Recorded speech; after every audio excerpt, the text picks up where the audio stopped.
Ayun, nasaan si Donnie Bell? Naglamyerda sa Disneyland? Nako, mukhang literal na ala Disney Princess na muna ang pig nitong si Bel Mariano, ha? Paano ba naman kasi binida ng aktres sa kanyang Instagram ang kanyang recent lamyerda sa Disneyland, California, ang bongga. Tampok nga ni Belle ang ilan sa mga kanyang mga ganap sa loob ng Disney Park na may kasamang pa-fireworks display. Malaalang kamakailan lang ay nagkaroon ng mga fan meet sa Los Angeles, California ang Don Bell at mukhang sinamantalan na nga rin ng aktres ang pagkakataon upang makagala.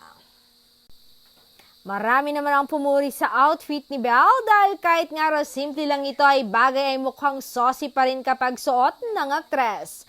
Wala pa ang isang oras, halos 30K na ang pumuso sa post ni Belle, patunay na marami talagang humahanga sa kanya. Talbog! Kanya-kanya namang hanash din ang mga fanay ni Belle sa comment section.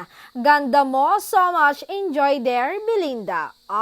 My real-life Disney princess is laying again. Si Donnie bang kumuha? So pretty. Si Donnie nga kaya ang taga-picture, kundi naman nasaan ang binata?